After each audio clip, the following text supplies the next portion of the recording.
Hello, everyone. Thank you so very much for joining us for this edition of Community Corner. My name is Jodie Glean, and I am a member of the Greater Toronto Area Alumni Chapter of Delta Sigma Theta Sorority Incorporated. And I have the esteemed pleasure of being joined with my colleague, Yamikani Msosa. Yami is someone who I've known from since university days in Ottawa, and I've just had the absolute joy of seeing Yami flourish in her profession and in her work in community. So Yami, thank you so much for joining this today. And I just want to ask if you can kindly please introduce yourself to the viewers. And can you share how you describe the multifaceted and critical work that you do in community? Amazing. First of all, thank you so much, Jodie, for having me. Those letters look great on you. I know it was a journey to get there, and so really happy to see you thriving. So hi, everybody. My name is Yamikani Msosa. I'm currently located in Toronto, and in terms of the work that I do, oh boy, I am a community connector, a strategic troublemaker, as I like to say, and engaged in healing modalities, so a somatic practitioner.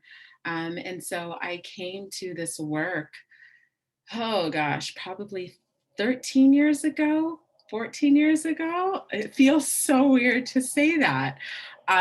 When I began at the Sexual Assault Support Center of Ottawa. And I started there doing public education work with survivors of sexual violence, racialized survivors, and going into schools, into workplaces, and really using an anti-oppressive lens to the work. And over the years, that's morphed into working in non-for-profits, in government institutions, and post-secondary, mostly around the lines of equity-based work, anti-oppression work. So currently, I am working with the Ontario Nonprofit Network as the network engagement manager. And so my whole role there is supporting nonprofits in racial justice and equity work. So it's about 58,000 nonprofits in Ontario. And of those 58,000, I'm working with about 3,000 or so in developing and leading strategy on how to do better or fail better, as I like to say. In terms of somatic practitioner work, wellness is really important, especially during these times. Not only the pandemic, but the intersections of the racial justice kind of epitome in which we're in right now. And so Jodie's had me come in at U of T with Restore to host some wellness sessions using yoga and movement. I also run a series called Yoga for Black Grief, which is about supporting the grief that we experience in the multitude of ways it shows up, not only around racial justice, but just life. And so, yeah, that's a little bit about me. That sounds amazing.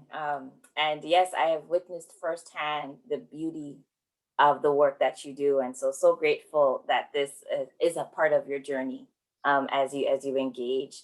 And so, having had this fortune of witnessing your education and work within the areas of gender-based violence, LGBTQ2S plus, and racialized spaces, where did it all begin for you, Yami? What was the spark or the passion that led you to dedicate yourself to the service of community? And if I could ask one more, and at what point did you realize that providing opportunities for wellness and healing, particularly during experiences of intersectional racialized trauma and pain, needed to be a central component of your practice? So where did it all begin? Okay, I'm going to start off with the where did it begin? Where did it begin? Let's go.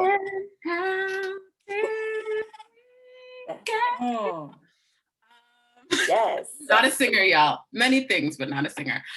Oh man, that's a really good question. I think it started at a very young age, to be honest. It started, must have been like 8 years old.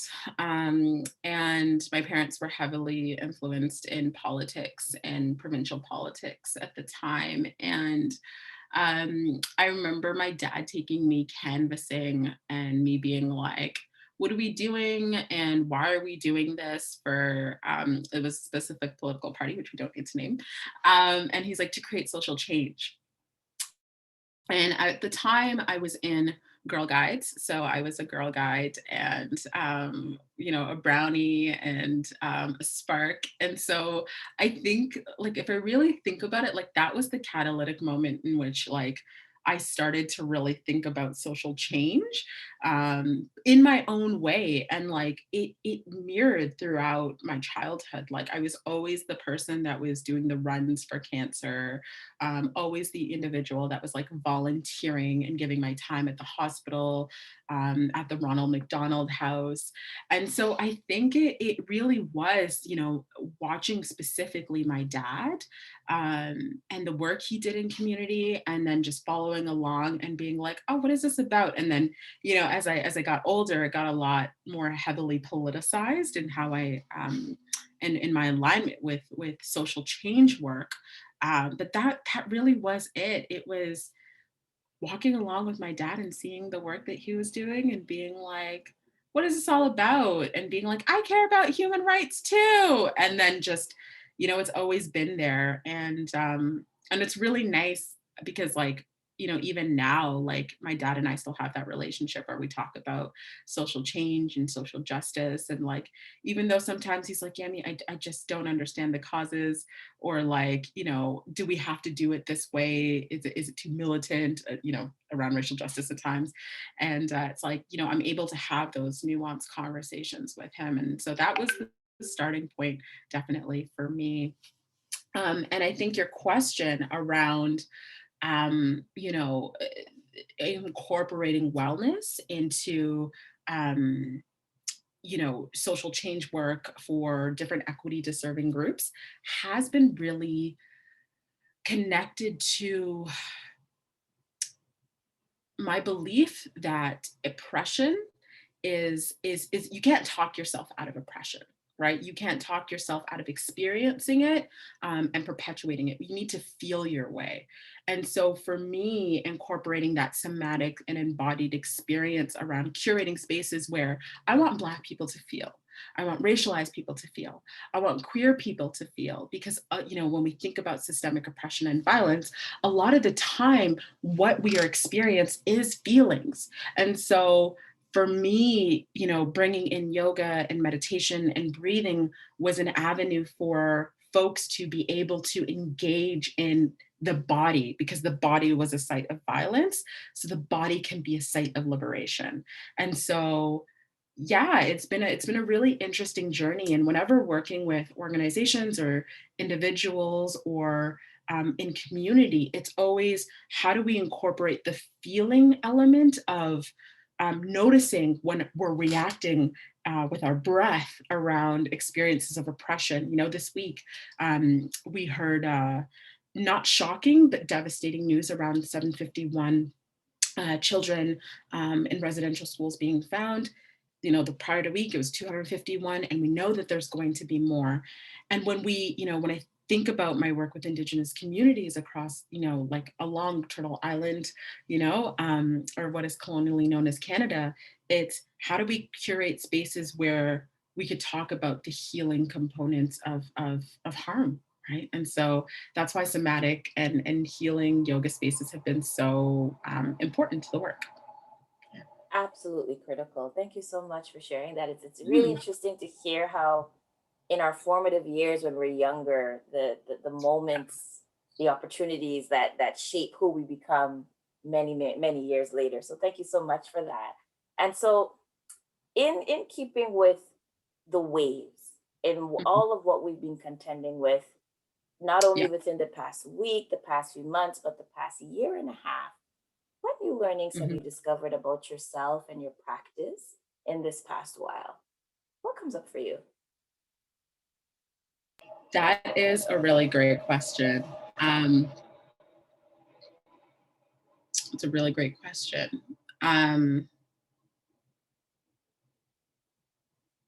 I think for me, it's really been about knowing that it's okay to slow down and really tuning into the body, and that we don't always have to be the one, that this is a collective effort for racial justice. It's a collective effort for queer and trans liberation. It's a collective effort for Indigenous, standing aside and being in right relation with Indigenous justice and communities.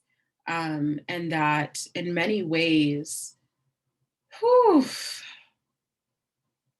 we're all collectively burnt out.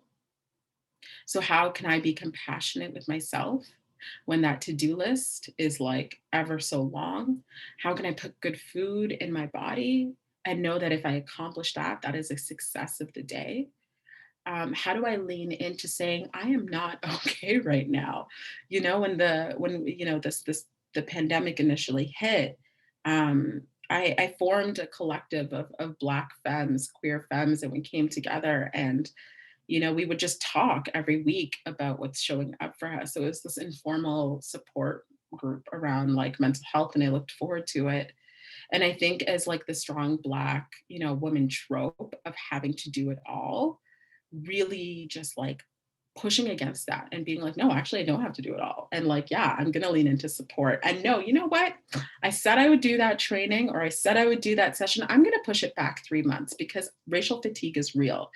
And just being unabashedly, even, saying it with my chest, even though I was scared, being like, okay, so I'm going to send this email saying I can't do this thing and I'm terrified, but I'm going to do it anyways, because if I'm not healthy, if I'm not well, one, I'm servicing myself to community. So I need to fill my cup up.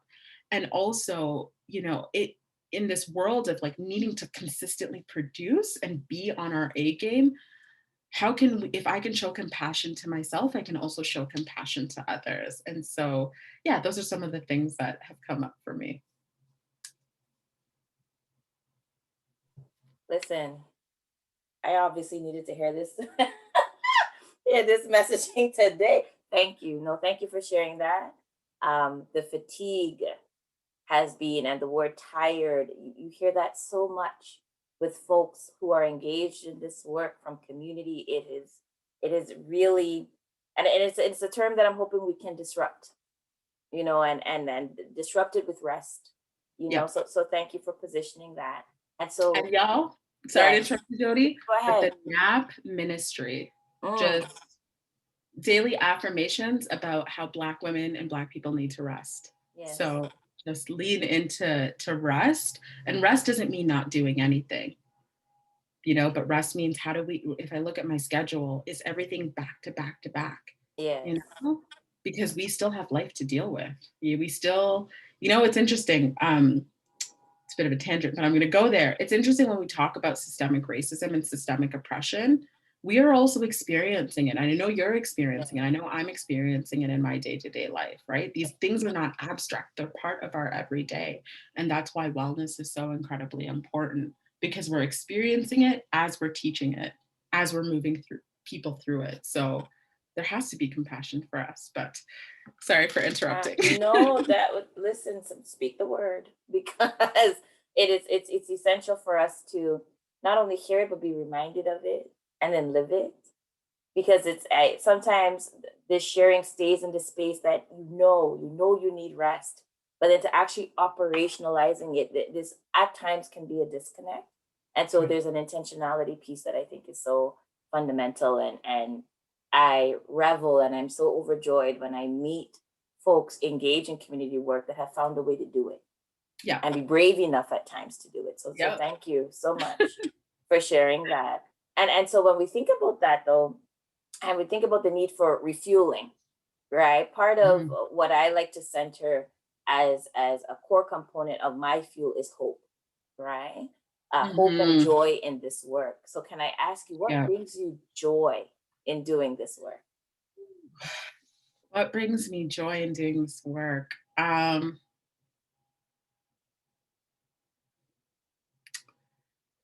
Vulnerability.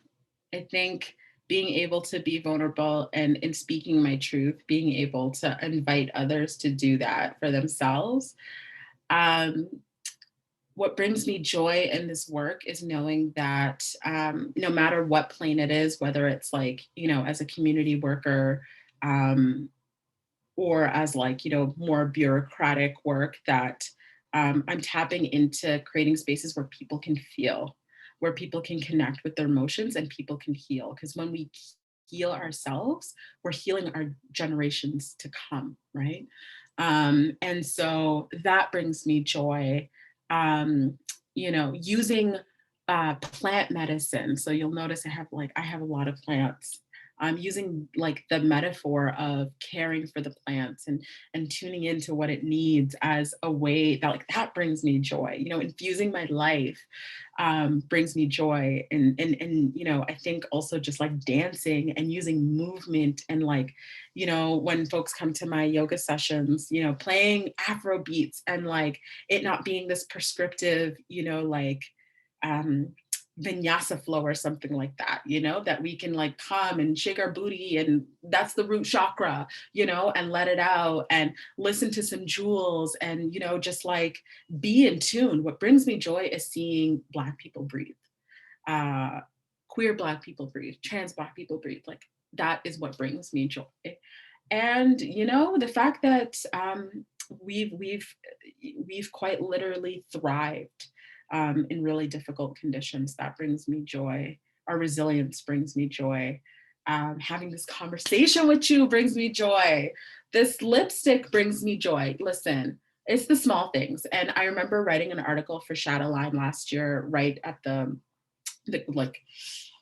heighten of the resurgence of the Black Lives Matter movement and racial justice movement. And I say resurgence because it's been going on, and one of the things that I talked about in the article, and I'll share it with you, which is 5 tips for healers, is how do we also connect to our ancestral lineage and storytelling as a form of joy and as a form of resilience.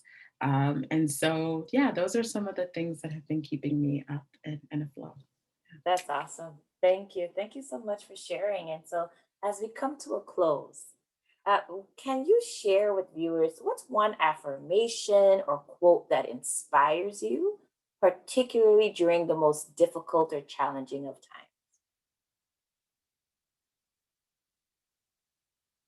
Oh, we got you on mute I'm there. on, I was on, my mic was off. I apologize for that. So it's a poem by Audre Lorde, which I'm sure everyone's like, self-care is not it's self-indulgent, it's a radical act. But she has this other poem called Litany of Survival. And I know that it sounds a little morbid in what I'm about to read, but there's power here. And so she says, and when we rise, the sun rises, we are still afraid. It, let me start again. And when the sun rises, we are afraid that it will not remain. When the sun sets, we are afraid that it may not rise in the morning. When our stomachs are full, we are afraid of indigestion. When our stomachs are empty, we are afraid that we may never eat again.